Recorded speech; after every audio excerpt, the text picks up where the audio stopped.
just sticks his hand out. Oh, he didn't. Give me 5. He didn't do the. And it was like the boy Bolo. He just came out of nowhere. Look, he's watching my hands now. He just came out of nowhere and stuck John's fist in his whole entire mouth. Didn't hurt him. No, it was like look what I could do. This is not a good idea. You want this back? You're not gonna do it again. Not a good idea. I've never seen John so pale in his life. Yeah. So headphones, Okay. and then you get up on that mic. So you can move this guy. Oh yeah. And you can move it closer to you, and we just want you want it to sound like this. Oh, did I just break? Nothing. Ready? You're good. You're good. No, it's just the fasteners. I'm gonna grab it. It's okay. You just need it. Yeah. There we go. This sounds really good.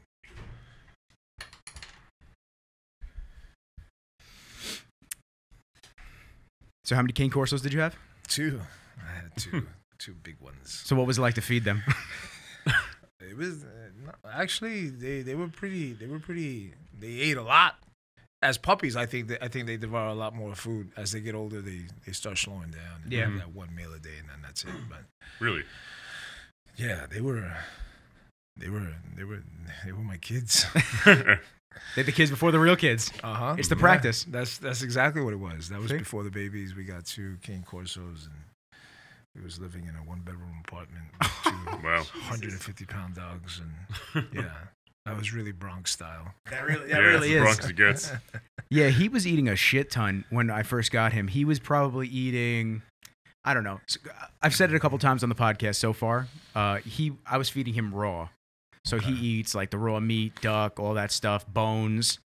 And I mean, he's doing great on it. His weight, I mean, he was 15 to 20 pounds heavier than any of his closest litter mates at the entire time. Now he's slowed down. Okay. Now he's 55 pounds. I'd say he's gained a pound in the last 8 to 9 days. So he's definitely slowed down, which is good because I didn't want him getting too crazy.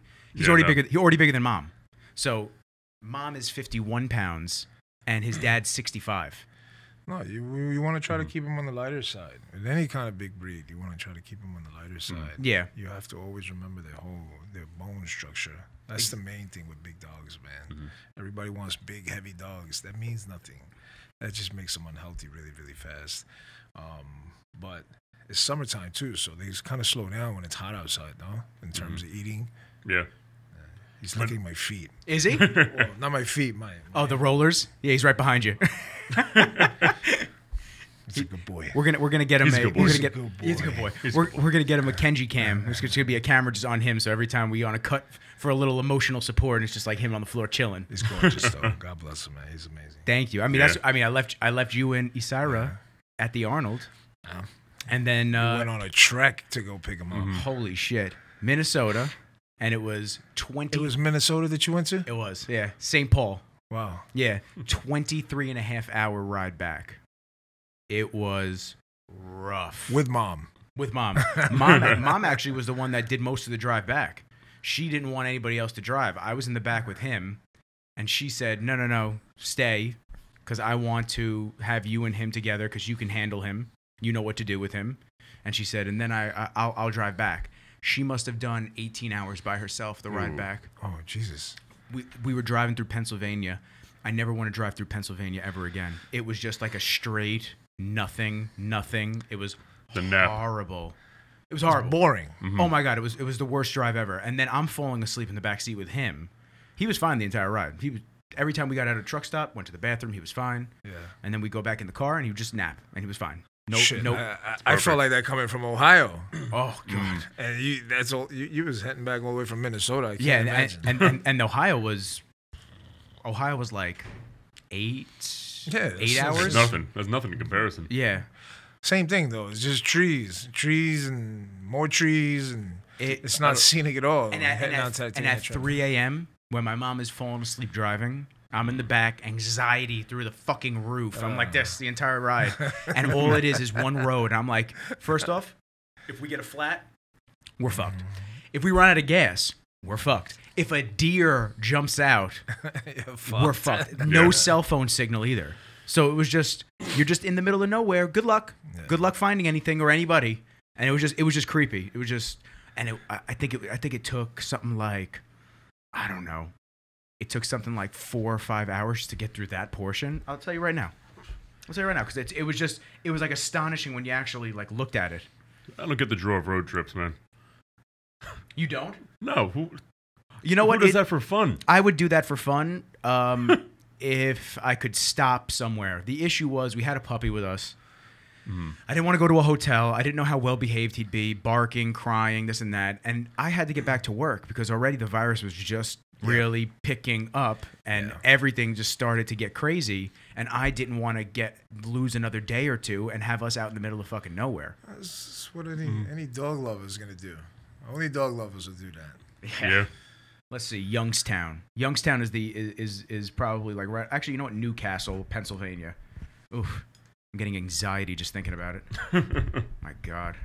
All right, so from there, and you can pull that. Yeah, is it tight? Perfect. Cool. So from the tip of Pennsylvania westward to where we are right now is about 6 hours and 20 minutes. So figure through the Bronx, shit like that. Give us an hour and a half right now. So I'd say 4.5, 5 hours just to get through end to end, west to east Pennsylvania. It was That's crazy. Rough.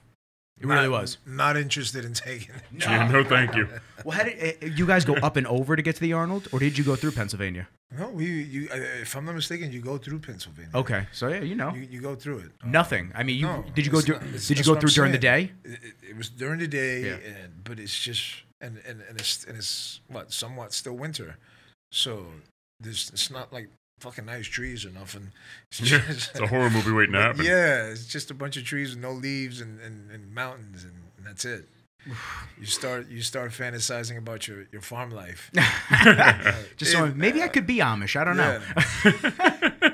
Maybe I could start whittling. No, but there are some parts that are really nice. You know, you start understanding how other people live in their houses and their farms and no, man. It's that's the part I appreciate that part. The whole long ass trip, especially with a woman that just got done competing. And she wanted to eat everything in sight. Yeah. I had a controller on the way down. She said, pull over. Look. No. Look, they got pies. They got pies. Look at 7-Eleven. I think we pulled into a Subway sandwich shop. And I've never seen my wife eat a fucking Subway. Salivating. So fast. It was disgusting. Although they have the best cookies in the world. They do. They do have great cookies. Ridiculous. Macadamia nut. You gotta go. Oh yeah, white chip macadamia nut all day.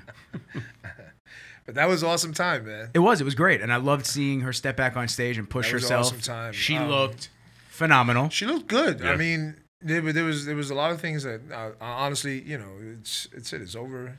So we can talk about it. There was a lot of things that went wrong. She actually looked a lot better maybe 2 days prior to that day, to the show. I think we made a big mistake driving. The driving, that was something she didn't really do that to that extent. And she swelled up. You know, and when we tried to get control of it at the very end, we managed to pull a lot of water, but that's what ultimately caused her to look extremely flat. And that flatness with women, you know, when you have size and you all of a sudden flatten out, it has a tendency of making you look like you have a lot more body fat to lose. Yeah.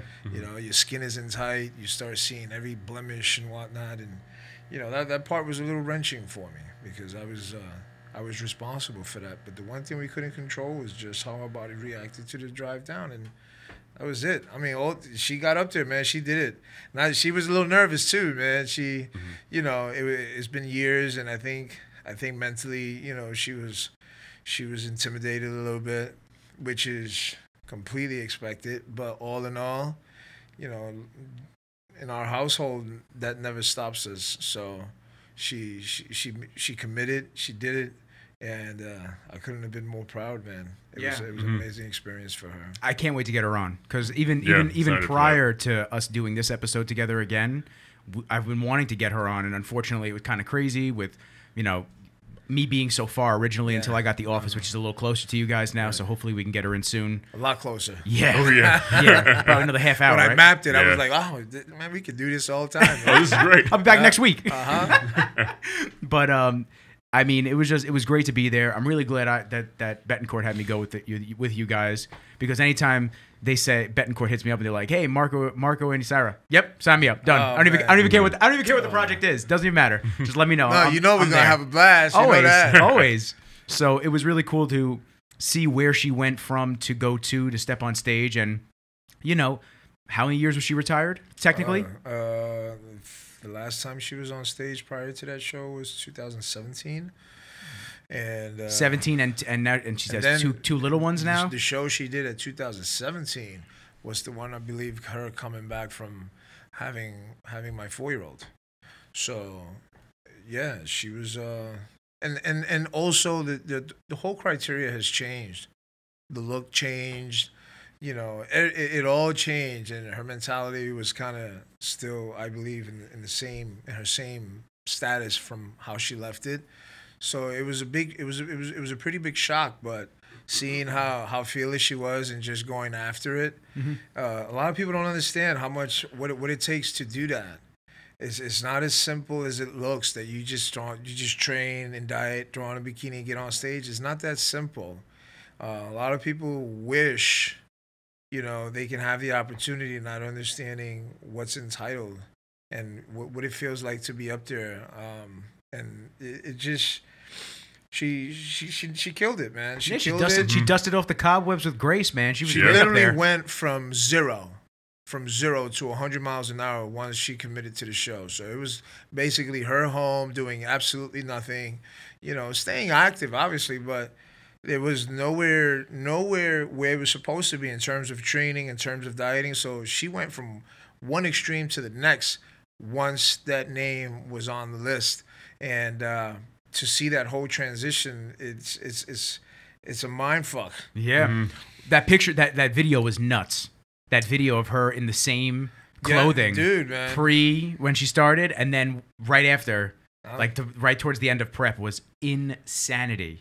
Yeah, it took a lot, and the process, man. I always say that me and Jasara, we always, when we look back at it all, I only got one pro win, man. So obviously, I didn't do this for the. I mean, we all come into this to win, but it wasn't the fortitude to why is it we constantly competed. It was the process. Well, you also said, and I don't want to cut you up, but you also said you just loved bodybuilding. Dude, man. You didn't even think about competing for a while. You just wanted to improve your physique and just enjoy the process, which is what so many people don't do, and that's why a lot of people fall off. And that's where the failures are. If you're not passionate about taking yourself to the extreme, the sport of bodybuilding or the art of bodybuilding is definitely not for you. It's not something I would pour my heart into. If it's just something that just has to be developed, you got to have a love for what other people don't love. Mm-hmm. The gym, In a working weird on way. themselves. Hard work. A lot of people don't love that shit, man. It's a hard thing to do, and when you fall in love with being different, when you fall in love with, not needing anything aside from just yourself to be able to get to that level, then you're on your way. Everybody needs a pat on the shoulder. Everybody needs a people to watch them. Everybody needs to be held accountable. Those are all the things that are not going to allow you to be your best. You have to be able to set yourself aside and do things on your own and be able to survive on your own.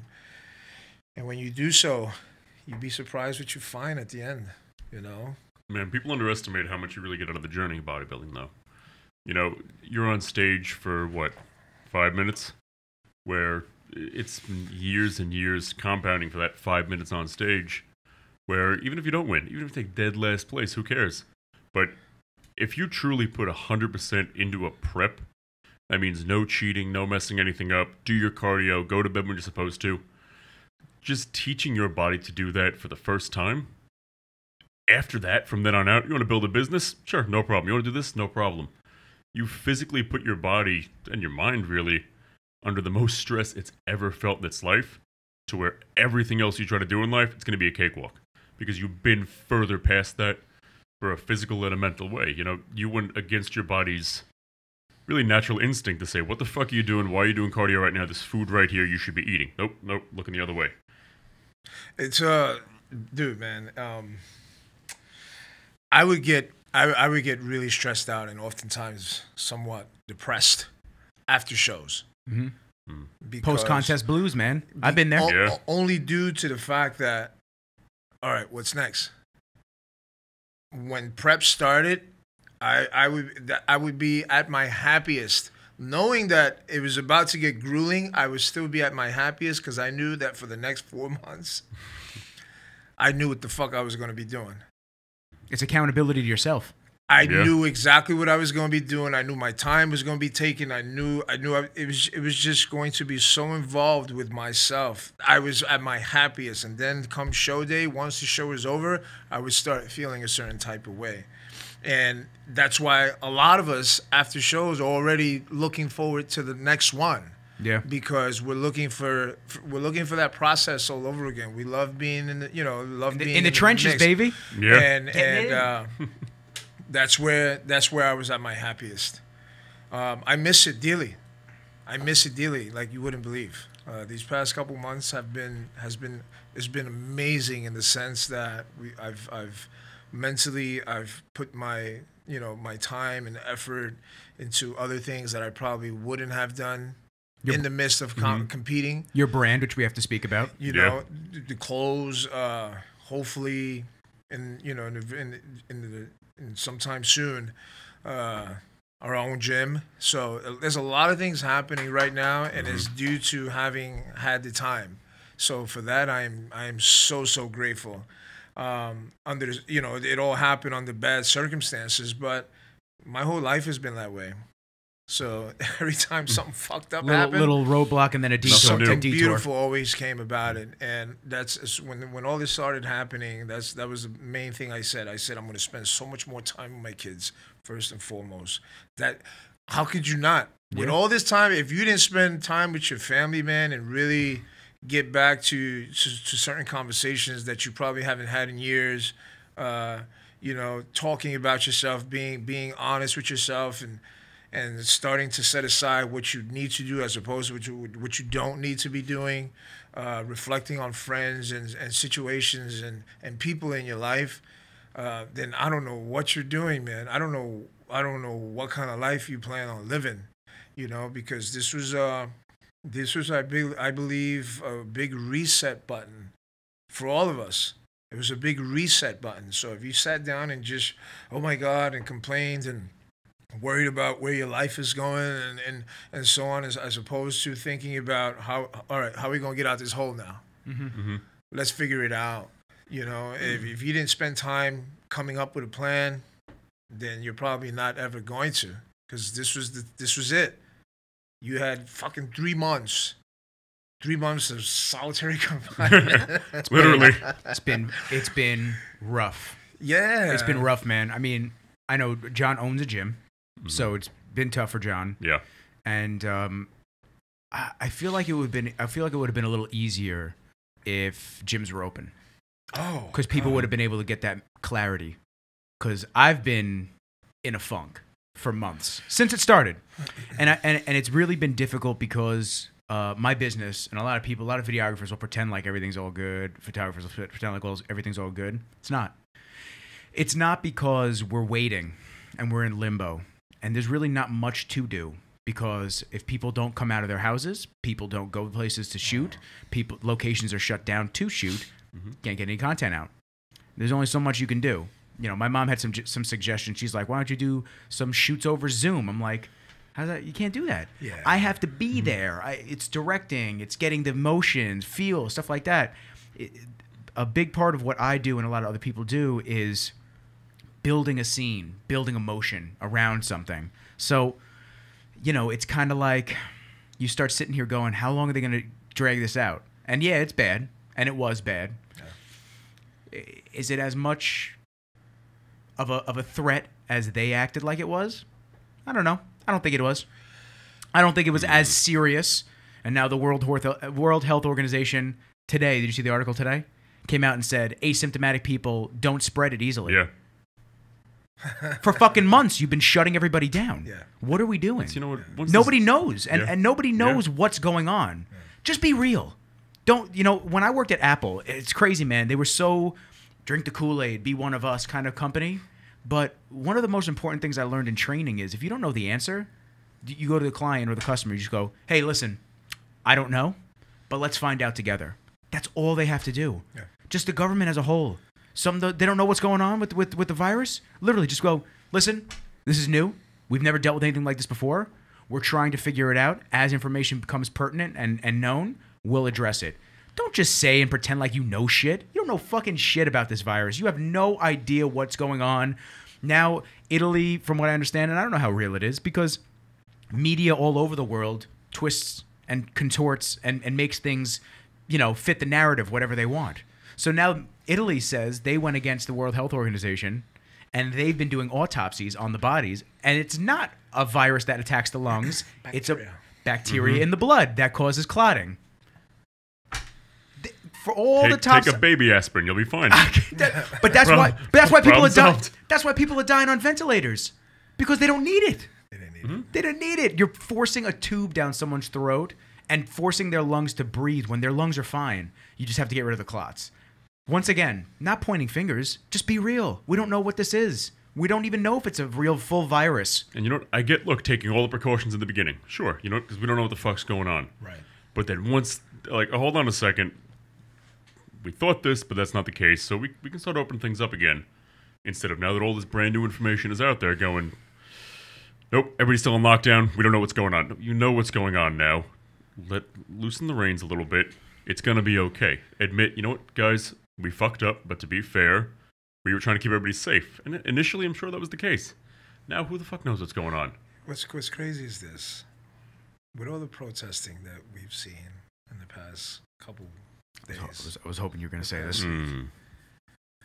Nobody spoke about virus. Nobody spoke about social distancing. And nobody cared about social distancing. And guess what? Numbers haven't changed. Nope. So you figure if this was out the way they said it's out, don't you think there would have been a huge rise in the amount of people that have contracted the actual virus within the last couple of days? Of course, man. And it's I have a lot of mixed feelings about this whole entire virus and the whole approach and the money involved and how it all works and how it all breaks down. And the good thing is that I think us understanding fitness and the way we understand it, obviously through years, has also allowed us to understand how our body works, how we function, and how we stay healthy. Vitamin D. Take it. You'll be all right. That's it. So now, real quick. Yeah. So John and I, we did our first episode last week. And it was just us, talking. We did do a 45-minute episode prior about virus protests, everything like that. We're still deciding if we want to release that. We try to stay neutral with everybody because we love everybody. We have zero issues with anybody. So, but someone will find a sound bite to pick apart, and then they'll label us as not kosher anymore. Of course. So, I do want to say one thing because I did find this interesting. And once again, unless I'm the one who took the picture, I never say that this is 100% accurate. Right. But there are 3 screenshots from news channels. I found this online on Twitter, and what it says is, health experts support anti-police protests. Cool. Protest all you want. That's fine. As public health advocates, we do not condemn these gatherings as risky for COVID-19 transmission. This should not be confused with a permissive stance on all gatherings, particularly protests against stay-at-home orders. So you're telling me that the virus doesn't spread for anti-police protests, but it spreads for stay-at-home order protests. Okay. Next. The next screen says, update to stay-at-home order. Social outdoor gatherings of up to 12 people. Protests are allowed to have up to 100. Okay. And then the other one says, health experts say you should still close your business and stay indoors unless it's to protest. It's all bullshit. Here, to tap on that, my biggest thing is, so let me get this straight. If I open up my private training facility where there's a handful of people in there at a time and we practice social distancing and people are getting healthier, I'm going to get shut down in a $10,000 fine. But if somebody decides to burn it down, oh no, they're okay. They're fine. It's nobody's fault. It's just, and that's, and you know, Yeah. it's interesting. It's interesting to the point of, once again, protest all you want. We're cool with it. Absolutely. Like do your thing, speak your mind, let your mind and voice be heard, because that's the only way to get it out there, is to let people know that you're not happy with things. But for the government to go and say that's okay, but you can't open a gym, doesn't sit well with me. Dude, if you sit down and you watch the news and you listen to these things constantly, you're gonna get sick. Mm-hmm. Mentally, you're gonna get sick. It's gonna fuck you up, because it's they sending you in so many different directions. You just don't know what to do, and as human beings, you're gonna get affected. You're going to get affected, you know. And I really worked hard on staying away from all of it, and just simplifying my system. All right. I think it's very hypocritical. I think many people I've never seen so much hypocrisy in my lifetime that it's changed me. It's changed me permanently in a weird way, because it was so wrong. It was so wrong. Their approach is so wrong. You know, when it comes to the laws, the Constitution, and all these other things, it says one thing, but you do another. It's a fucking lose-lose at the end of the day, and you just have to figure out how you choose to lose. You know, it's all fucked up. They want one thing to be open, they want another thing to be closed. How do you pick and choose? How do you? I don't fucking get it. How all the major stores open, but the mom and pop shops are not? It doesn't make any sense to me. You go to Target, it's equally as packed. Yeah. Mm-hmm. What you doing? You just letting motherfuckers go in there 15, 20 people at a time. That's all, but the store's still getting fucking packed. Packed. Yeah. It's no different. So what makes these stores any different? And again, man, it's just, I have so many mixed emotions behind it, but I highly agree that gyms is probably one of the first things that should open up. When you understand what happens in there and how it happens, you know, there's all the people that probably don't go to fucking gyms that decided to close it to begin with. Well, there was a Business Insider article that I sent to Aaron. Yeah. And it said something like, do gyms really need to open up? Did we ever really need them? Yeah. Are you fucking crazy? Are you guys seriously out of your minds? But McDonald's and Chick-fil-A are packed, right? Mm-hmm. Yeah. Well, how do you tank an immune system? There's a pandemic virus going around, and you send everybody in your neighborhood to the same fucking spot. That's how you spread it. It's again, man. When I hear a message from someone, the first thing I do is that I want to see who's sending it. Yeah. Yeah. And the answer is right there. You know, the answer is right there. I just got to piggyback one thing with you, though, is they're saying all these places have to be closed. Look at the politicians. Nope. No barbershops, for example, right? No salons. Then you look, and they're on the TV with a perfect fresh haircut. Yeah, Cuomo's got a haircut this entire fucking quarantine, right? His barber's working. Oh well, no, not for me. You guys can't do it, but I can do what I want. Now I'm not big, and I want to hear what you're gonna say, but I'm not big on conspiracy theories. I like them. I don't like to think that there's a bigger narrative, but most of the time, when too many things align, you start going, "That's too many coincidences." Now, a couple of things that I thought were crazy. The first thing was there was a video that Joe Rogan talked about, and it went around. These guys in the meeting were hot mic'd before a press conference. I don't know if it was at the White House or state level. I think it was the White House. And they were hot mic'd, and they were just talking in the room. And one of the guys goes, he's like, I left my mask outside. And one of the other guys says, don't worry about it. Everybody's been vaccinated in here anyway. Interesting. Listen, man. Interesting. I have my conspiracy theories, man. I really do. They make movies on this shit. They write books on it. and all those that information comes from somewhere. Yeah. And it just a lot of it just doesn't make any sense to me.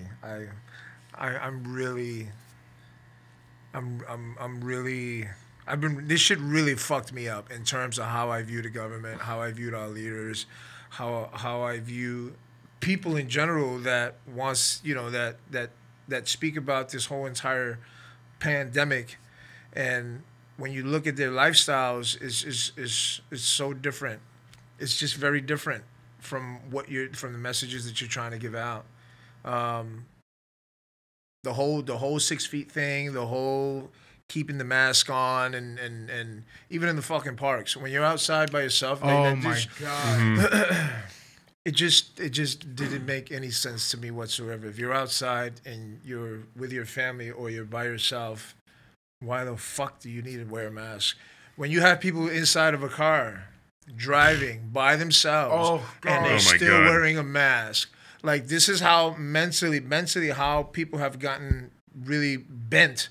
And it's just, the first thing that goes through my mind, I want you to say what you're going to say. The first thing that goes through my mind when I see that is, please never repopulate, because you're part of the problem.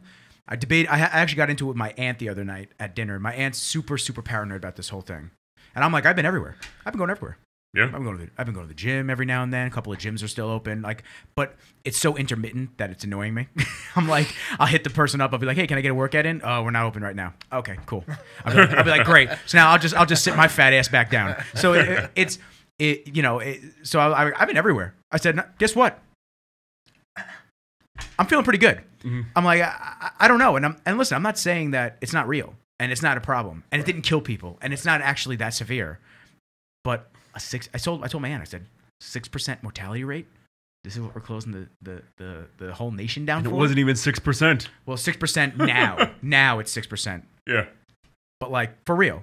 So last night, and then we get to your point. Yeah. Last night I was on the phone with my buddy Chris, and we're just talking about everything, and all of a sudden these people in my neighborhood. I live in a small gated community, so it's like, everyone's like, it's a nice area to walk around, shit like that.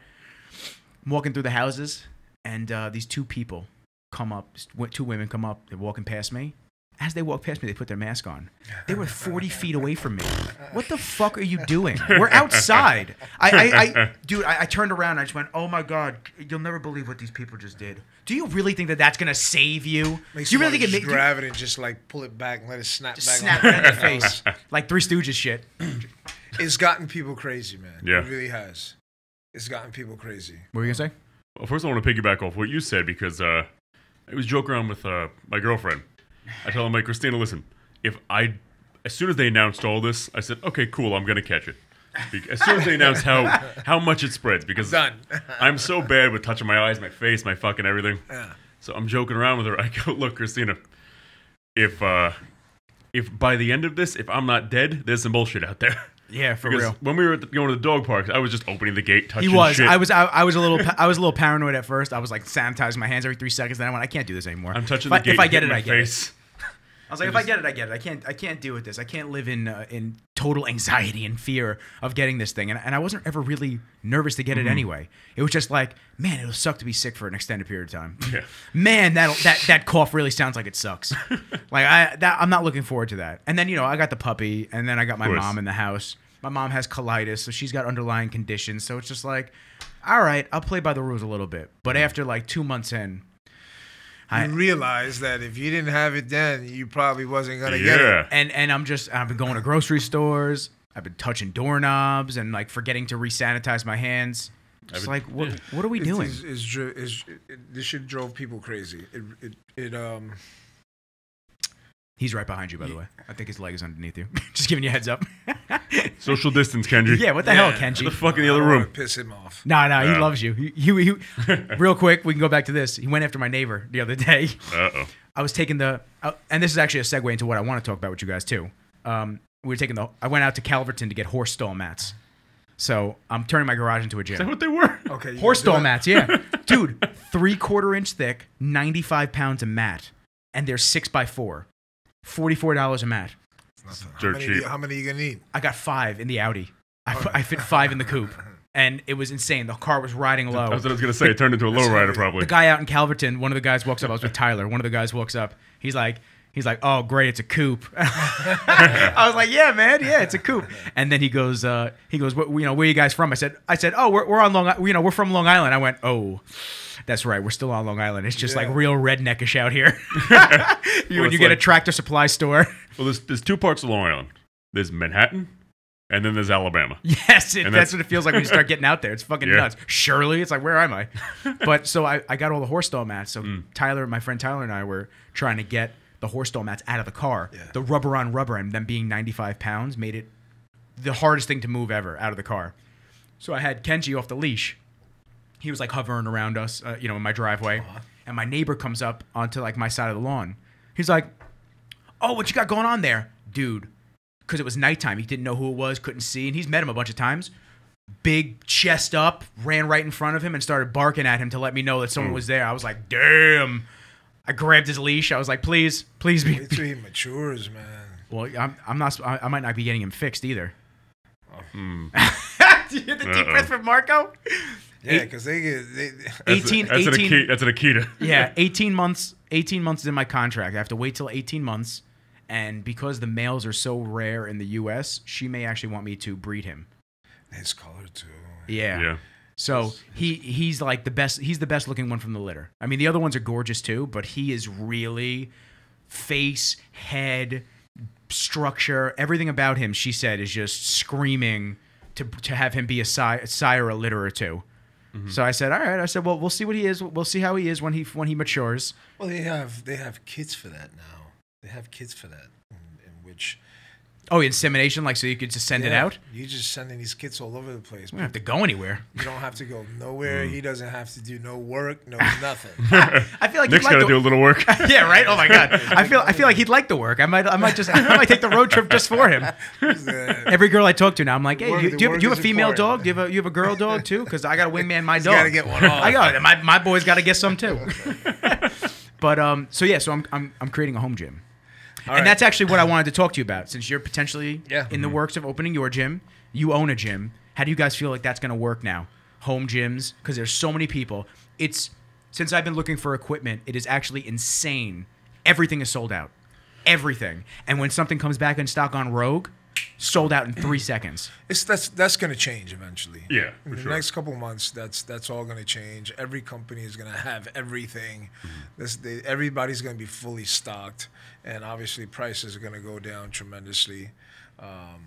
So depending on how soon you're looking to get this built, will determine how much money you end up spending.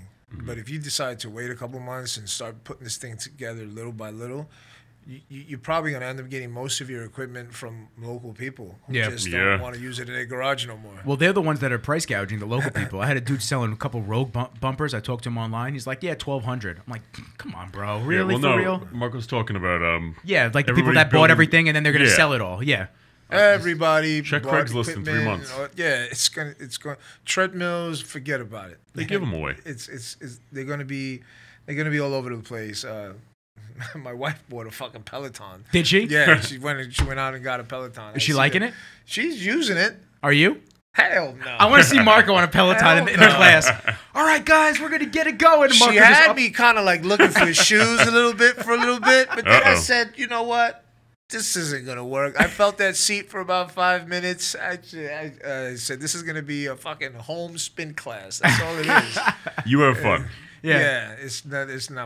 It's not my cup of tea in terms of cardio. I mean, it's a great bike. It's awesome. Yeah. The system is awesome. Genius what they're doing. Genius. Because then what is it? $30 a month? It's a subscription, right? But NordicTrack is right on their ass. Yeah. NordicTrack is right on their ass in terms of the bike that they have going. The same exact thing, just probably half cheaper. Really? Yeah. Oh, I didn't know that. And they got I sound like I'm sponsored by NordicTrack. NordicTrack? But they send Marco the check. Send Marco the check. Yeah. Their treadmills are off the hook. So I would probably go that route as opposed to picking up some sort of bike or anything like that. I'm a step mill guy. I've always have been. Oh, he's Always such a bodybuilder. I love it. Love the step mills. It's worked for me since the beginning of time. Kicks your ass. It really does. It just works for me. And it also works for how I think when I do cardio. Do you have one in the house, right? I have one. Yeah, in the I thought house. so. Yeah, so. And they're not too bad. They're not too much more expensive than a Peloton. And there's probably one machine that holds value. So if you ever decide to get rid of it, more than likely your chances of being able to sell it pretty fast is good because somebody's always looking for a step mill. So, yeah, I would go step mill. Imagine a Peloton step mill though. Peloton step mill. They start doing classes. I'm sure. All right, we lit the building on fire. Run downstairs now. Run downstairs. But there's some equipment companies that if you want to sit down and talk about getting some good prices, I can probably lead you in the right direction. Please, because I was about to buy a Rogue. The last 2 days had been rough. Because listen, the unforeseeable for everything, gyms, business, if I'm gonna be here, like I don't know if I'm gonna relocate or anything like that. Don't worry, John. We'll figure it out. It'll be all right. We'll still be doing our podcast. It'll be all right. So it's just I don't really know. It's like I'm the kind of guy who I've always been. I like to know what's gonna happen. That's why I loved prep. Yeah. If I take these actions, this is the end result. I already know I'm gonna be lean for a show. I'm gonna look great. But you have to do this, bing, bing, bing, to get here. There's a lot of what ifs right now. Is it the right move to stay here and try to recoup all the money I've lost over the last couple of months of no business? And the issue has been, which I talked to John about a lot, from a business perspective, and I like to put it out there to let people know and educate them. You know, I funded my business on credit cards. So all the gear that's in this room, I purchased on credit cards. Mm-hmm. A lot of it's paid off, but there's a good amount that isn't. And that's my business debt. And everyone has business debt when they start a company. I did the exact same thing. Yeah. So it's been tough. I don't know what, what I'm saying? Like, I don't have to make payments right now because of everything going on, but that interest still accrues. Of course. That interest still going up. You're still going to end up paying it. Of course. 25% interest on, a couple thousand, some of the cards. It adds up quick. It adds up quick. But, and it sucks because I was supposed to be in the green now the last couple of months. Like the last couple of months, I had trips planned, this and that. Now I'm supposed to go to China in February for somebody, which is going to be pretty cool.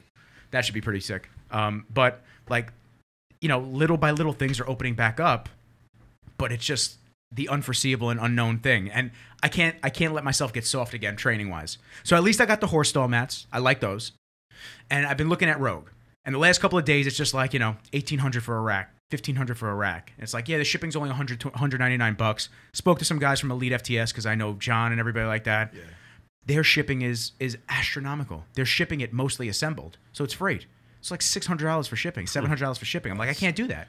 And then what the fuck am I gonna do with a pallet? I'm in a community. So I bought a bar from Sorinex. Sorinex makes some unbelievable equipment. I bought a bar from them yesterday. It gets here tomorrow. Okay. You ever heard of Fringe Sports? Yes. Fringe Sports. They're giving me like 15% off some of their bumpers. If I want their bumpers, I got to order it like today if I decide to. But we'll talk after the podcast. Okay. Because I really want calibrated steel plates. I'm not going to be doing snatches and shit like that. I'm doing bodybuilding movements. Okay. So I don't need bumpers. I don't really care. And I like that sound, that Bev sound. When you walk in, there's nothing like it. The metal just slapping each other. I'm like, oh my God, I love it. So I'm going to order it. And I'm not. And I'm like, which rack should I get? Should I save a couple $100 and get the smaller ones? Like, but what about later on in life? What about in a couple of years when you have your own house and you're just like, man, I should have gotten the deeper rack.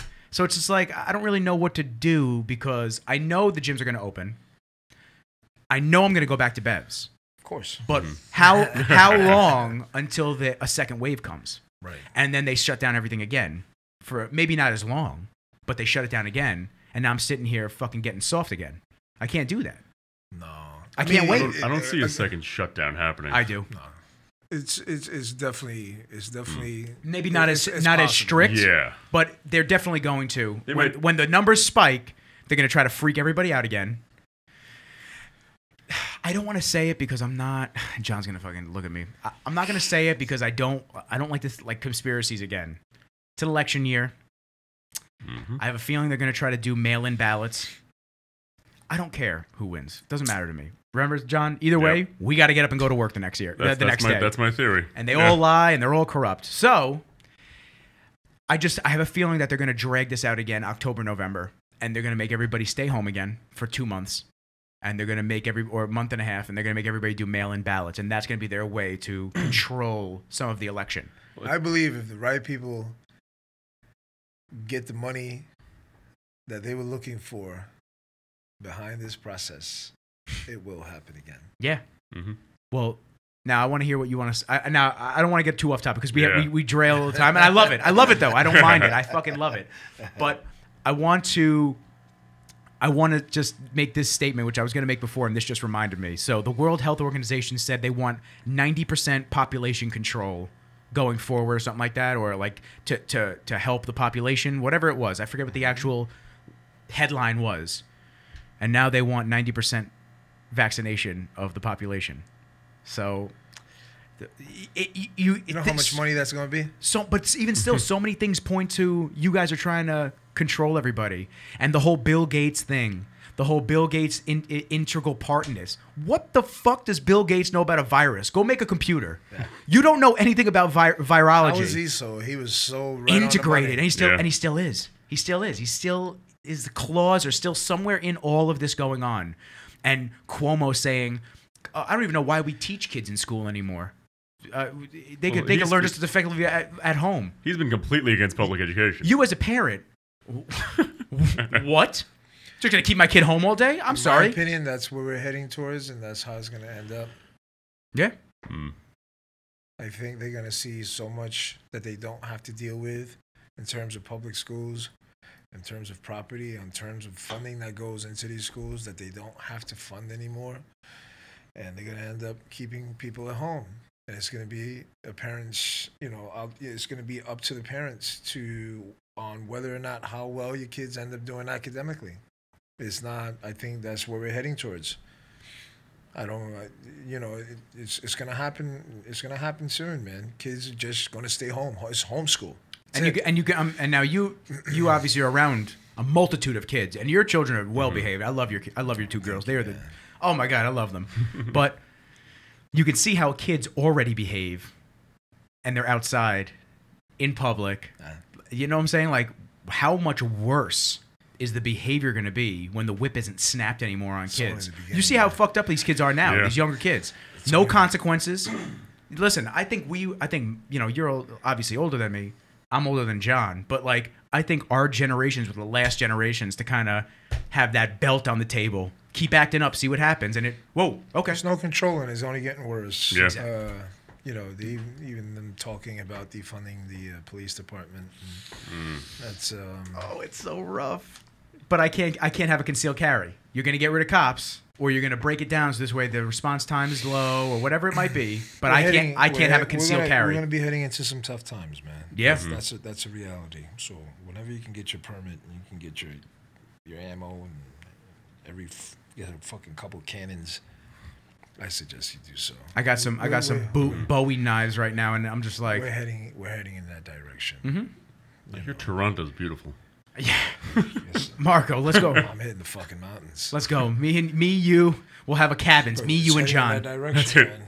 The whole looting, everything. It's getting bad, man. It really is. And how is it by you? Because I mean, you live in a very nice area. Yeah, no. But it's still close. It's still close, man. And where I'm at, neighborhoods where everybody was kind of getting together and not allowing outsiders to come in and whatnot. But again, it's this whole situation is going to put a person in a lose-lose. So even though you're defending, even though you're standing your ground, you're still going to end up fucking losing, man.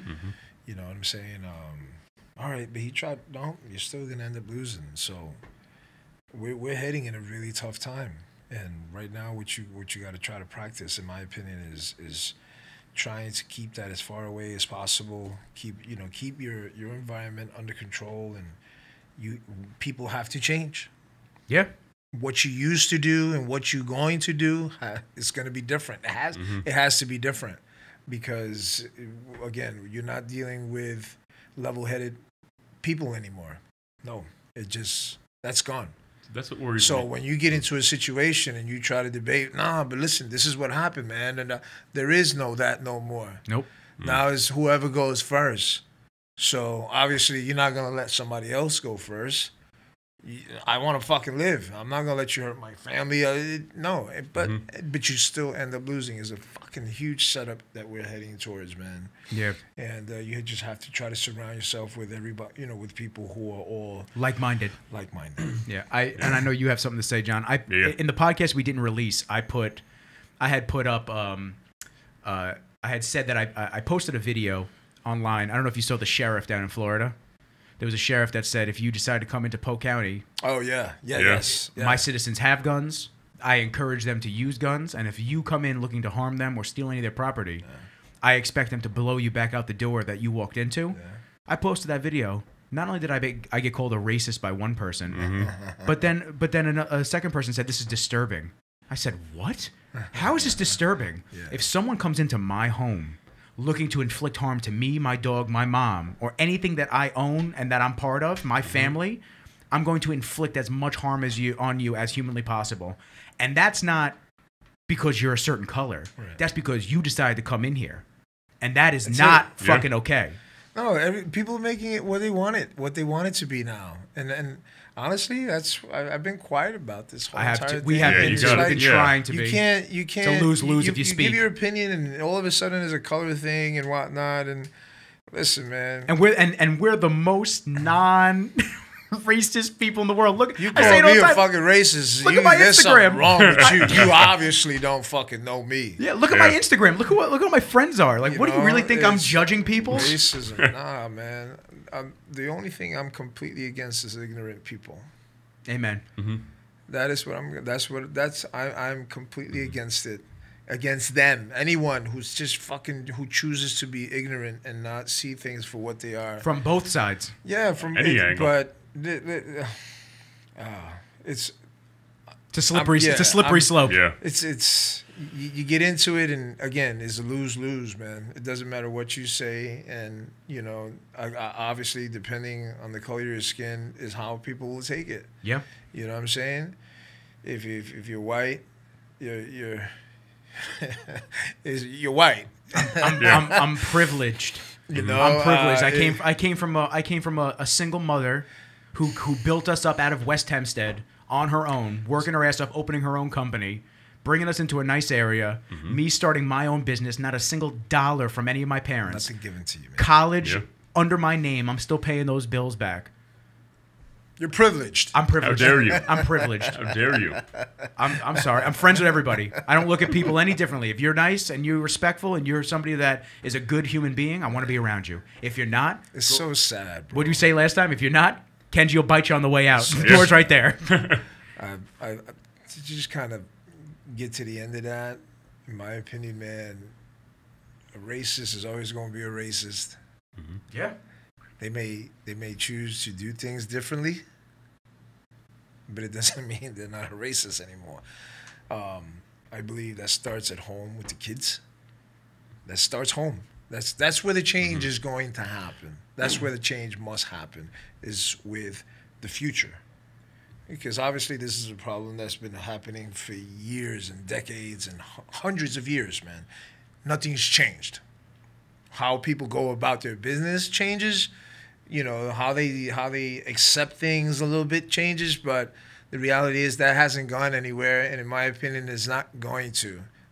People are just going to change the way they do things just a little bit, and it's just getting modified, sort of in a weird way. But all I can do is show my kids that that doesn't matter. I don't feel that's a discussion you should be having with your kids, because once you put a label on it, you're making them look. You're making them think a certain way, when the reality is that they never had that to begin with. So as soon as you let them, you have them watching the news, you have them, but I want them to understand and know, and blah, blah. They don't need to know. No.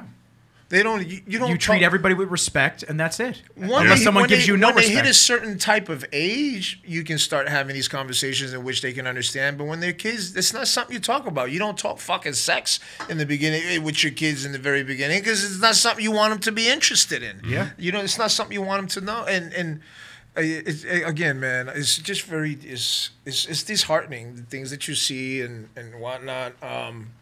Like again, I can kind of get a certain glimpse of why, but the reality is I feel all sides are equally as just banged up, man. Everyone, yeah. You know, the biggest problem is the people who cause the most issues from every single side are the ones that just listen to the people in their household or those really tight around them, never open themselves up to society and realize, hold on, that's how the world really works. You're cool, you're a dick, etc. They just believe exactly what they were told, and that was it, period. That's going to be the biggest problem if they do defund public education. Because then everyone's just in their own environment. It's going to get crazy. It's just going to be a million little cults all over the fucking world. It's going to get crazy. It's going to get crazy. I believe in the melting pot. Mm-hmm. Cultures of all different types, all different people, everybody coming together and just sharing their little things.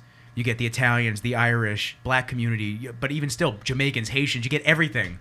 Everyone brings something awesome to the table, and everyone's sharing that stuff. The amount of shit that I learned from hanging out with all different types of people is awesome. It's fun, you learn different cuisines and different slang with each other, and it's a good time, man. So it's gonna be rough, like John said. It's gonna be really fucking bad. With you talk about segregation. You talk about people staying in their own. It's gonna get worse. Yes, it's gonna get way worse if you have no one melting pot in school, hanging out with each other. I mean, you see all those videos of the little kids, white kid, black kid, Indian, everyone running up to each other. If a kid hasn't been in school in a couple months, hugging the kid. They don't look at it. They don't. You look at it when like you said, you start labeling things and making them. Oh, he's white. He's black. He's this. He's that. You're making that color associated with that person now, instead of it just being a human being. Yep. It's rough, man. It's gonna get worse. It's not gonna get better. It's gonna get worse. And where's the one place that we don't really have any of those issues? Never. I mean, I've never heard of a race war issue in the gym. Bodybuilding, baby. Come. United Nations here. Come spot me. Got you, baby. Let's go. Yeah. United Nations, man, and that is a very big reason and why the bodybuilding culture. So many people sometimes try to downpick it, man, but it's amazing. It's color. We don't give a fuck what color you are. As a matter of fact, the darker you are, the more jealous we get because you look good as hell on stage. The day of the show, you all look the same. You're all tanned up. all my Iron brothers, man. All walks of life from all parts of the world, and at the end of the day, we're up there for the same reason, and it's to be our very best. And I've had the honor of sharing the stage with every ethnicity on this planet, and I'm so happy that that's part of my life. I'm so happy. It taught me a lot. It continues to teach me a lot. Again, man, I think society, they just gotten so fucking lost in certain messages, and and at the end of the day, be responsible for yourself and what you teach, what you talk. And that's all we can do from this point. There's going to be bad cops. There's going to be bad white people. There's going to be bad black people. There's going to be bad Latinos. It doesn't fucking make the rest of it, The devil comes in all forms. No, they come in, yeah, man. When you're getting when you need a transplant, when you need a fucking heart transplant, kidney transplant, whatever. Are you asking what's the color of this person? Where is it coming from? No, man. You just trying to stay alive, or it just humanity is getting lost, and that's a pretty scary thing. And all I can do is just make sure that my kids, that they're loved, that they understand that they need to love being human and everything that comes with that. And there's no color to love, man. There just isn't. It's just go with what your heart feels, and that's all that matters. If you're happy, you're happy. And but yeah, I've never seen no shit like this. It's wild. People are forgetting we're all the same species. We're all humans. You know what I I've mean? never seen Race nothing isn't like a this, species. man. I stopped going to places and talking to people, and I because put a limit on Facebook. I put a You limit on gotta. You Facebook. gotta. 15 minutes a day. That's it. Done. The hate is just unfucking believable on there. You just look, it's just like another negative post, another negative post. Someone posts their opinion, it's 50 comments of people attacking that person, whether it's on with this side, that side, doesn't matter. We talk about the platform. We talk about social media giving everybody a platform constantly. You have a platform to speak your mind, speak your voice. Maybe you should shut the fuck up sometimes. Like my mom. My mom's a good example of this right now. She's commented on her friend's post yesterday, just commented, and this guy came back at her. And then she's going back and forth with him. I said, Mom, he's not worth the fucking time. Just delete the comments, ignore him. Whatever his stance is, it doesn't even matter. Because he's a keyboard warrior, just like the guys that talk shit to bodybuilders all day, right? They pretend like they're so fucking tough, right? Oh, fuck you. You could great form, blah, blah, blah, blah, blah, all this shit, right? But you see these people in person. What's up, Marco? What's up, Marco? Yeah. I've had people say some pretty nasty shit to me on social media. Yeah. Mm-hmm. Would those people ever say that shit to you in person? Being Hispanic, about coming off of a fucking boat and all this other shit. I mean, obviously you don't know me. You don't know me. Yeah. But Marco ain't the one to be talking to like that. No, just in the sense of where I come from and how it works. Like they've had it all wrong to begin with, but it's out there, man. It really is out there, and you can't feed into that. You gotta just understand that it's part of the world, man, and how you deal with that is what's important. How you deal with that, and I think if you sit down worrying about how people feel about you every single day of your life, every time you step out your house, you ain't never gonna enjoy 1 second of your life. Nope. You know what I'm saying? It's like not living in the moment. You're constantly looking for the next thing and the next thing. And that's why I work really hard, man, and just trying to be extremely respectful to people. Good morning, good afternoon. Like I really emphasize that. I come at you smiling, man. That's what I do. And the masks are making it so fucking hard. Life is good, bro. The masks, no one knows I'm smiling. Me, and even yesterday hiking, that was you even the fucking mountains hiking, people that are walking by you. Yeah. Like, that's how I am. I look at people and, hi, how are you? And just to let you know, man, life is good here. Everything is great. We're harmless. We're here to have a good time, just like you. We're all doing our damn thing. And I think people need to try to do a little bit more of that, as opposed to holding all these feelings and emotions because of what they see on the news and so on. That shit's infectious, man. It'll tear you apart. It really will. You watch the news all day like that, everything constantly. You come out your house feeling a certain type of way already. That's what I wanted to get into before, but we tracked off, which is awesome. Derailed. Which is fucking great. The scariest thing about all this too is that we knew we couldn't really trust the media. We didn't realize how much. Realizing now how different it is from every single media standpoint and how much it blew everything up. In my opinion, this all started about, the media trying to make money on people. Started with Ebola. Ebola, 2014, something like that, where everybody thought we were a week a day from fucking zombie apocalypse. Just because they threw it down everybody's throats. You know what I mean? So nowadays, even before the protests, when COVID was in the peak of it, let's say 2 months ago, Kobe Bryant died.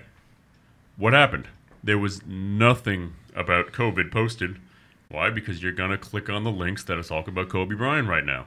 Oh, we don't care about that. Oh, put that to the side. It doesn't matter. It's not killing people anymore. But look at this guy. Look at the money we made. Yeah. Yeah. It's again, we're heading into some crazy times. We're heading into some crazy times, man. I mean, there's only one fucking media outlet you can trust. It's The Voice and Rizzles. That's right. There we go. And that's it. Listen, we keep it real, man. We don't have this. We don't have time to sugarcoat shit and pretend and originally, and we'll keep it real. Originally, when we first started this, we were thinking of doing clickbaity titles. It's like, who gives a fuck? That was more a joke. We were making some bad jokes of clickbaity titles. Yeah, but you know what? It's just like... But it never hurts. It doesn't hurt, but it's just like, we'd rather just keep it 100.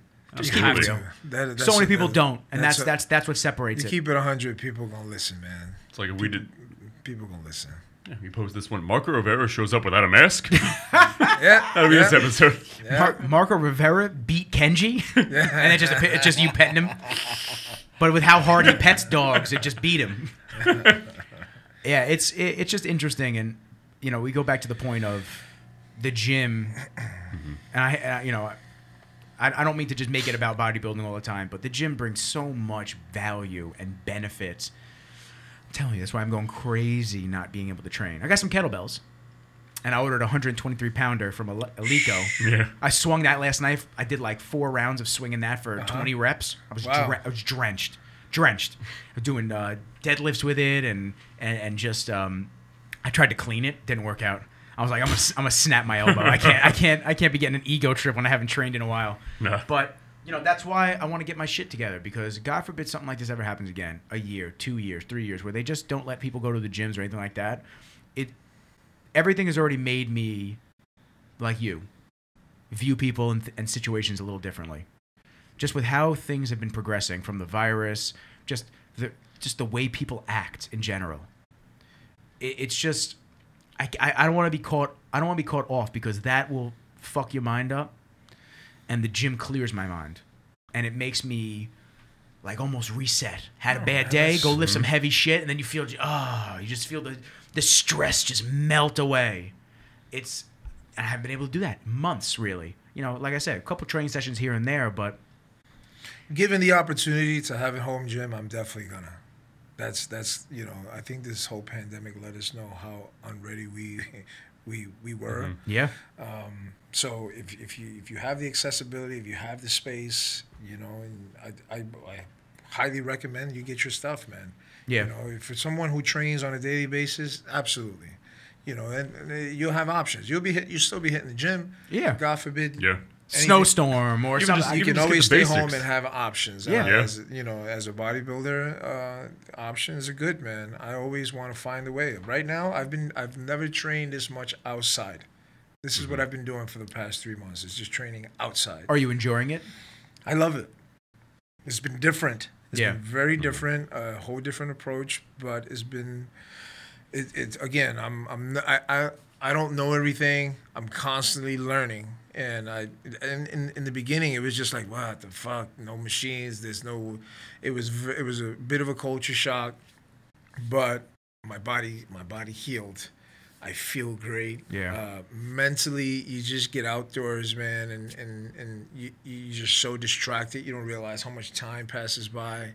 It was very special. I was able to get my family involved at the same time. That's nice. That must be great. And then in terms of the training movements, very different. Using a lot of TRX, I was doing a lot of kettlebell work. If you follow my stories, you see I put some things up. You doing at-home workouts with Isaro picked and up for a Betancourt? weighted vest. Yeah, that was a whole. Yeah, they had me doing the classes at home. That's awesome. Like I try everything, man, and you'd be surprised how you end up feeling by doing so. So, I love bodybuilding, but that doesn't make me.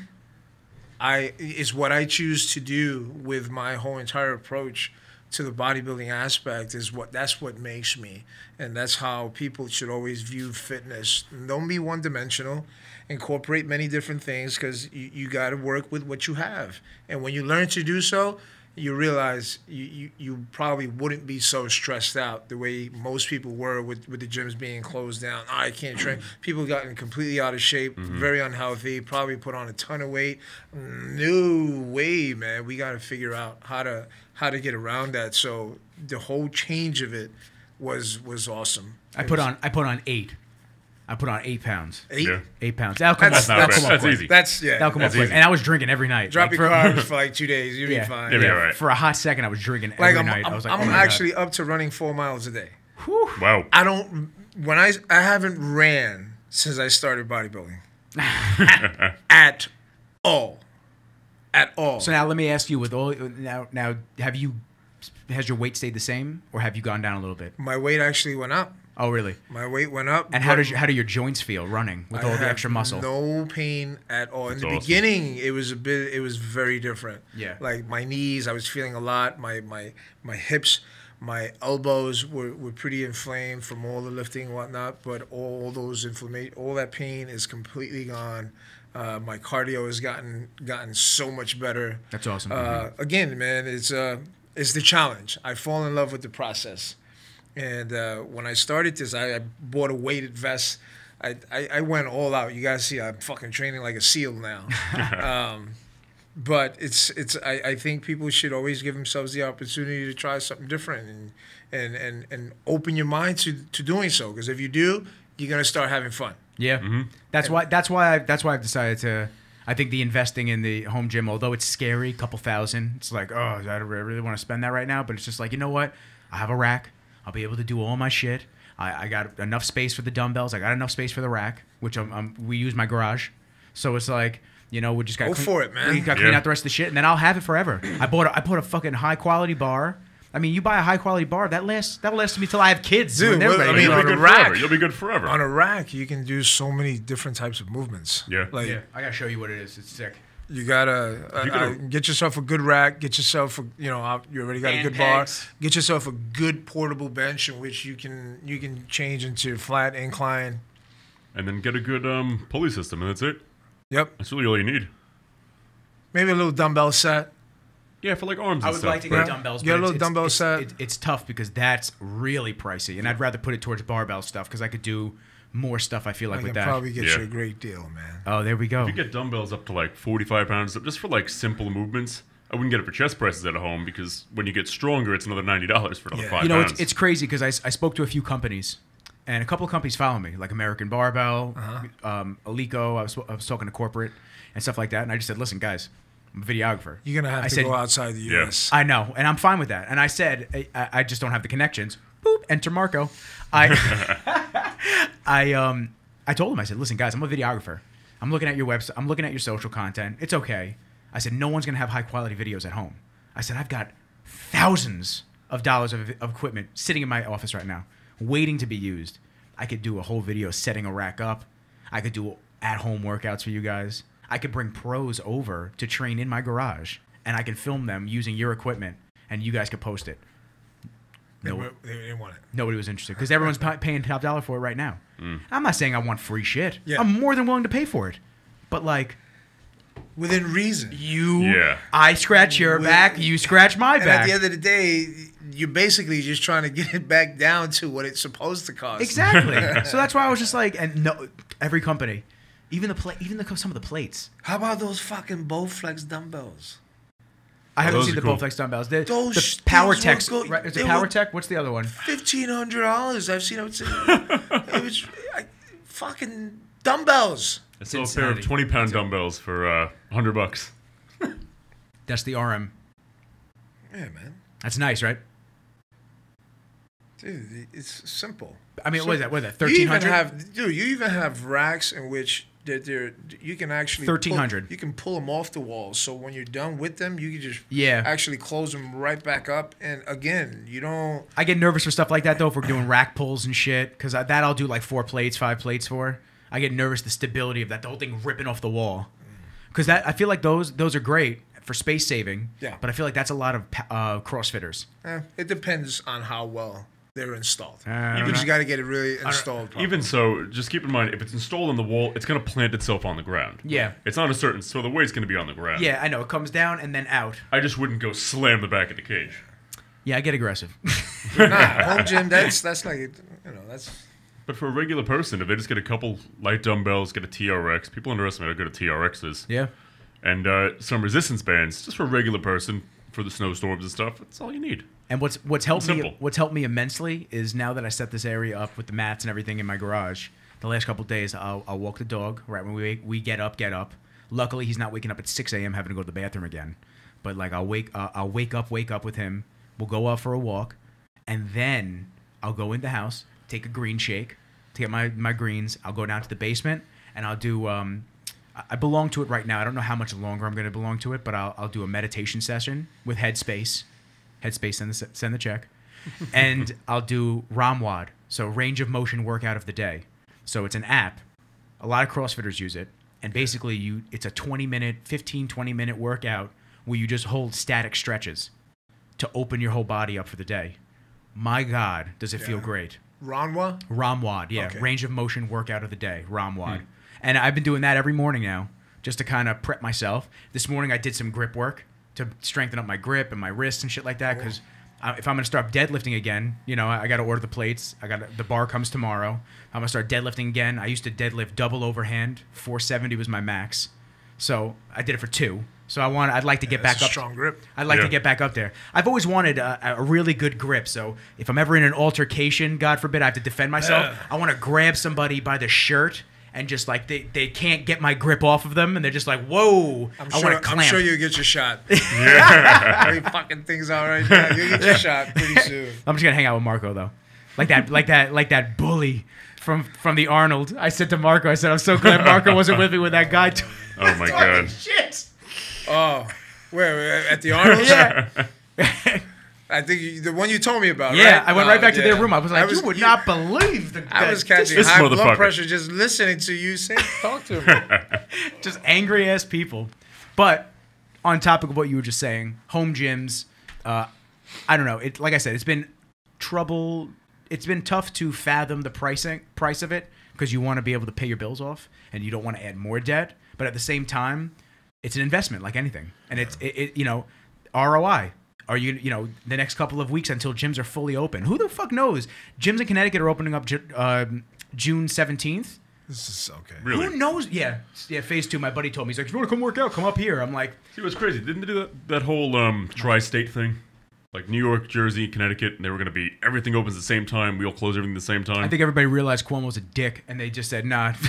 They just said, nah, we're not doing this. Fuck. Yeah, no, my buddy's gyms are opening up in Connecticut June Good for him, that's 17th. awesome. Good for him, but That's awesome. who's to know that? You know, who's to say that it doesn't go through the roof, which I'm hoping it doesn't, or they inflate the numbers again. And who's to say that they shut the gyms down before we even get to open up down here? That's the scary part. Yeah. There's so much uncertainty. You just don't know.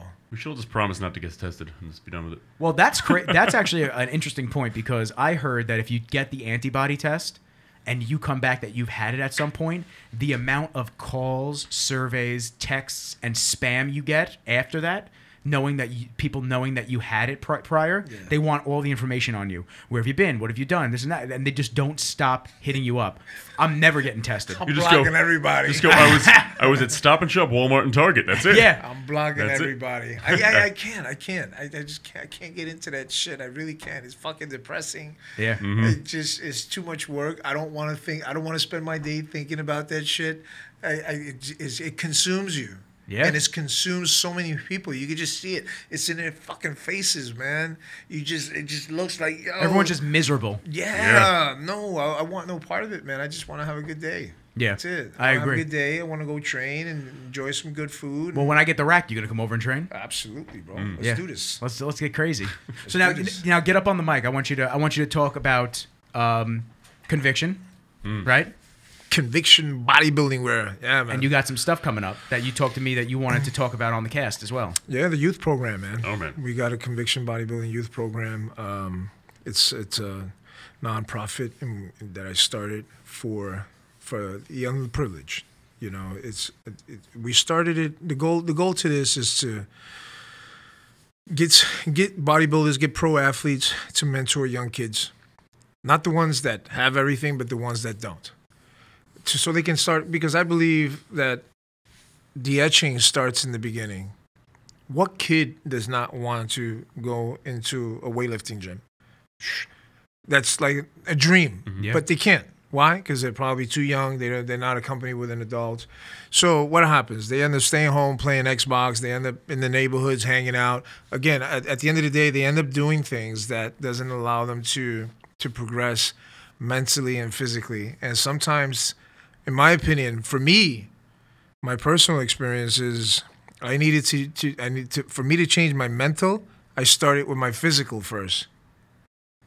Yeah, It's all linked. It just all went together, and the youth program is to target, young kids as an alternative to prison.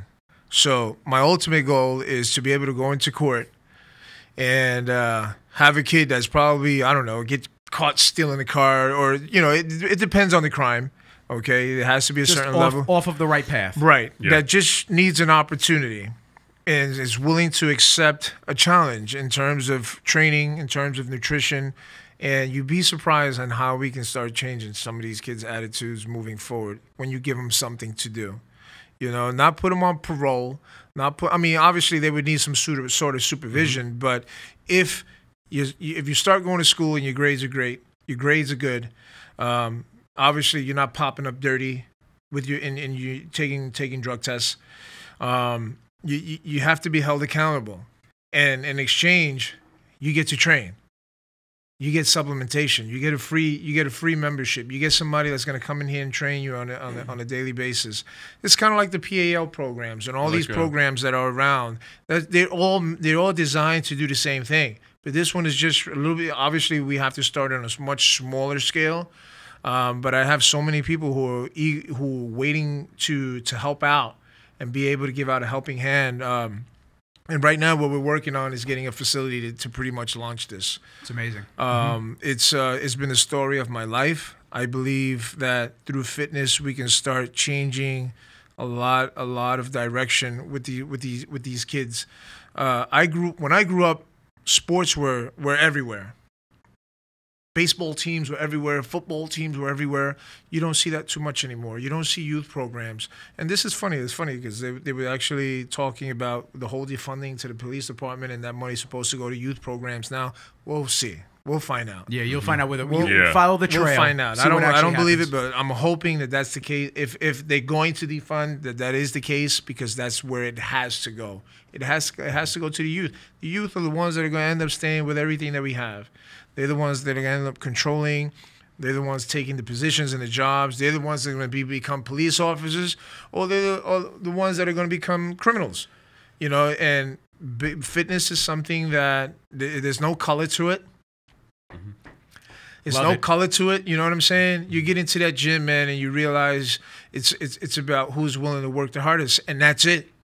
And that is it. And you know, I want to be able to supply the environment in which this can happen, and eventually take this into higher levels, in which where we're dealing with the courts personally. That's what I want to do. I want to be able to walk into a court and you know, vow for one of these kids and say, listen, man, give him to me for the next 6 months. Yeah. Okay, as long as he's not popping up dirty, as long as he's going to school and his grades are good and blah, blah, blah, blah, we'll be able, you know, we'll check in another 6 months. But I guarantee you this, man, in another 6 months, that kid is going to be a full-grown, exceptionally thinking man. He's going to change, because the world of fitness will do that. 6 months of hard work will change anybody. Yeah. Oh, man. You know, you want to send him to boot camp, prison. That's what you want to do. You want to lock him up. Yeah. No, man, no. That's not gonna fix the situation. And the goal here is to fix it, not Put just a Band-Aid on it. Yeah, Not just lock 'em away. Yeah, just throw him away. Keep him busy for the next 6 months, and you know, the state makes money off of this kid, and he's back out and he's doing the exact same thing again. We got to change that cycle, and that's what the organization of Conviction Bodybuilding Youth Program is working on right now. So it's work in progress. Which is fantastic, because Yeah, this I now love started it. from a clothing brand, and now you're really making the name into it what it needs to be. Is going into something a lot bigger. It has to, you know, and that was part of this, you know, through this whole pandemic. This was something that I sat down and really thought about severely, day in and day out, just really going over the bits and pieces, because it's a lot that goes into this, in time, money.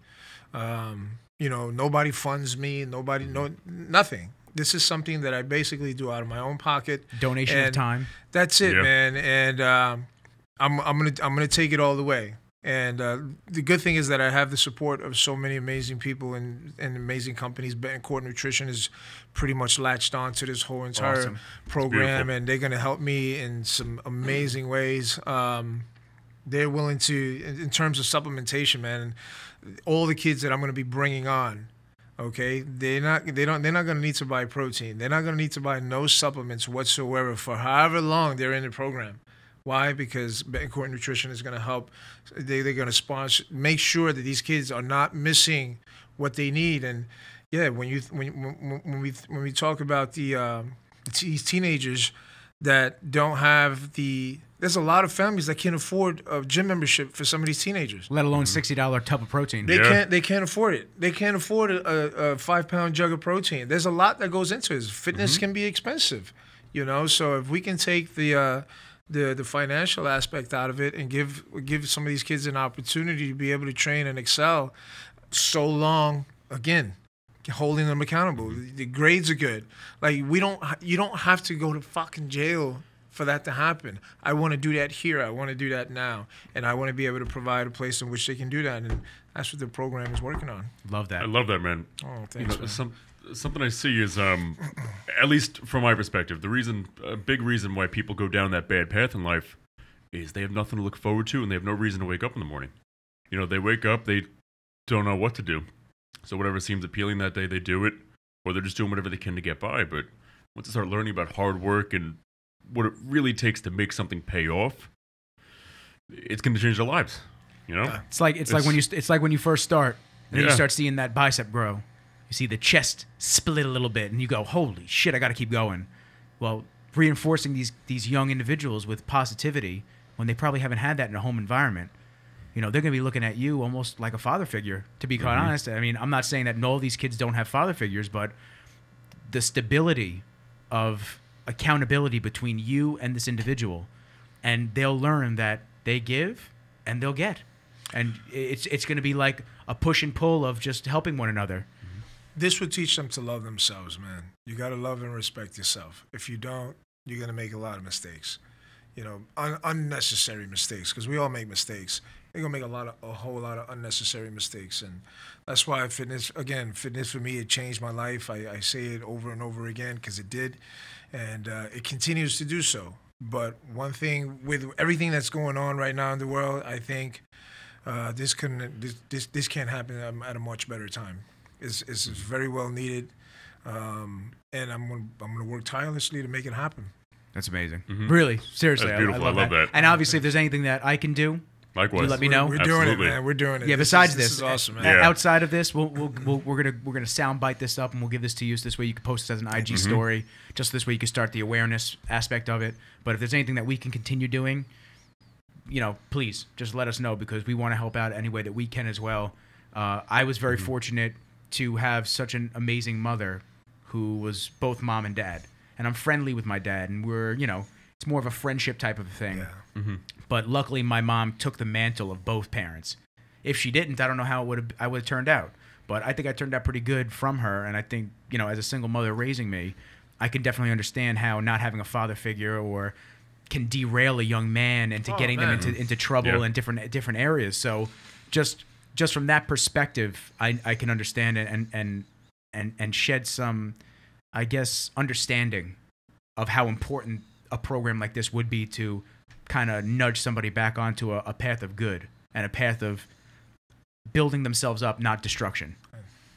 Listen, man, they're out there, and they're gonna start multiplying. Unfortunately, because of everything that's happened, everything that's happening now. So having a place like this, an environment that allows kids to be able to excel, it's gonna be life changing. And if I could just even do it for just one, mission accomplished. Okay, because that one can the trajectory in which they can take can affect so many. So just changing one life or giving somebody that one opportunity can be something very special, man. I can't imagine what would have happened if I would have had an opportunity like this presented to me at an early age. Like I mentored, I seen guys, you know, bodybuilders, and I would see people who were really fit, and that would be like the most amazing thing to me, being able to see that. And again, when you go to gyms, there's no teenagers in there. Yeah. I see a couple at Bev's, but it's mostly Here and there. It's mostly Yeah. sporadic. It's not what it. I feel like it used to be a lot more robust back in the day. Like everybody wanted to work on themselves. More so the kids that don't one is not in the neighborhoods. Okay, that's number one. Two, financially, again, they can't afford it. This is the group of people that I'm talking about. It's the ones that can't, for some reason or another, can't get to that.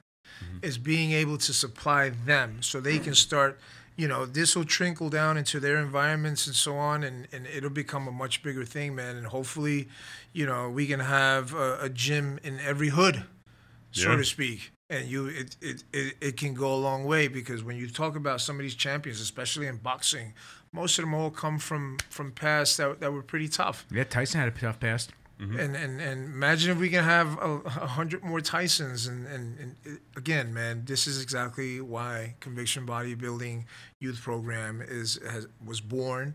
And again, we're gonna give it everything we got to. When I say we, I'm talking about all the counterparts that they all message me. There's a lot of people that are gonna get involved with this. All the cogs, a bunch of pros. for the big wheel. I want to have that environment in which a teenager can come in there and see some of the best athletes in the world, and get inspired by that. And 2020 is going to be a good year. We're going to make it a good year. We're going to make sure this finishes off on awesome terms. I'm hoping 2020 is the setup for an amazing 2021. That's what we said last year. Dude, I'm gonna make it. I'm Mm-hmm. gonna make it a fucking hell of a year, because that's what we're choosing to do, and that's what I'm hoping other people are choosing to do. To do also. I agree. Make it. It's not something that's just gonna fall on your lap. Yeah. You got to work. Is what you do with this time now that's going to make 2021 an exceptional year. Yeah, I kept saying last year, 2020, the vision's clear. It's going to be an amazing year. And now I was like, 2020. God, the vision's clear that this year's kind of fucked, or at least the first half of it. The second half, I'm hoping to take steps into making it a much better year. All the work you're doing with Conviction right now, and everybody's saying, I think it drives me crazy to see these posts that go, well, we're in a hard time right now. Don't feel bad if people say you should be working right now and you're not, like working on yourself, reading a book. Just relax. It's a stressful time. You have more time now than ever to do the things you never wanted to do. So if your excuse that is, I don't have time to do something, to be a better person, to make a better life for yourself, but you're going to watch a series on Netflix and not pick up a fucking book, don't tell me it's because you're stressed out. Don't tell me it's because you don't have the time. You have plenty of time right now. Literally all you have is time. Most people, especially people complaining about it, they have plenty of time collecting more money than they ever have on unemployment. What are they going to do? Well, I'll just watch Netflix. That'll Get go. fat. If I hear about Tiger King one more time, I'm going to claw my own eyes out. It's like, it's just ridiculous. It's like, the amount of posts I see online. Anybody have any good shows? I don't know. Why don't you go? Denzel said it the best just not too long ago, man. He was like, it doesn't matter what you say as long as it's first. Yeah? Yeah. Just got to be first. That's it. It doesn't matter whether it's good or bad, or if it's the truth or it's the lie. Spit it out right then and there. You just got to be first. Those are the ones doing it now. Now integrity. Look at this fucking rapper. What's his name? 6ix9ine. Oh, you know he was on Long Island? Yeah. That was the funniest fucking shit. A couple blocks away from you, dude. I think it was in the Hamptons. But look at where we're at with this shit. You know what I'm saying? The snitches. And he's out there with it. Yeah. And he calls himself I'm loot. A rat. It's just, it doesn't matter. That's it. That is full confirmation, man. That times are completely different. And someone like 6ix9ine back in the day would have gotten him right when he walked out the courthouse. You're done. They would have gotten him right out the courthouse. You got to tell everything? All right, buddy, I'll see you. Yeah. That sums it up. You know what's funny? I remember a time in which, people go to jail, and it's not to say that they didn't want to tell. They didn't tell because of what would happen to them. They knew the consequences. In there. Yeah. And there's just there's no. It's like a thieves' code. I don't know. It's like it's. No, unspoken man. rule. Listen, if you go deep sea diving, man, you fucking with sharks, man.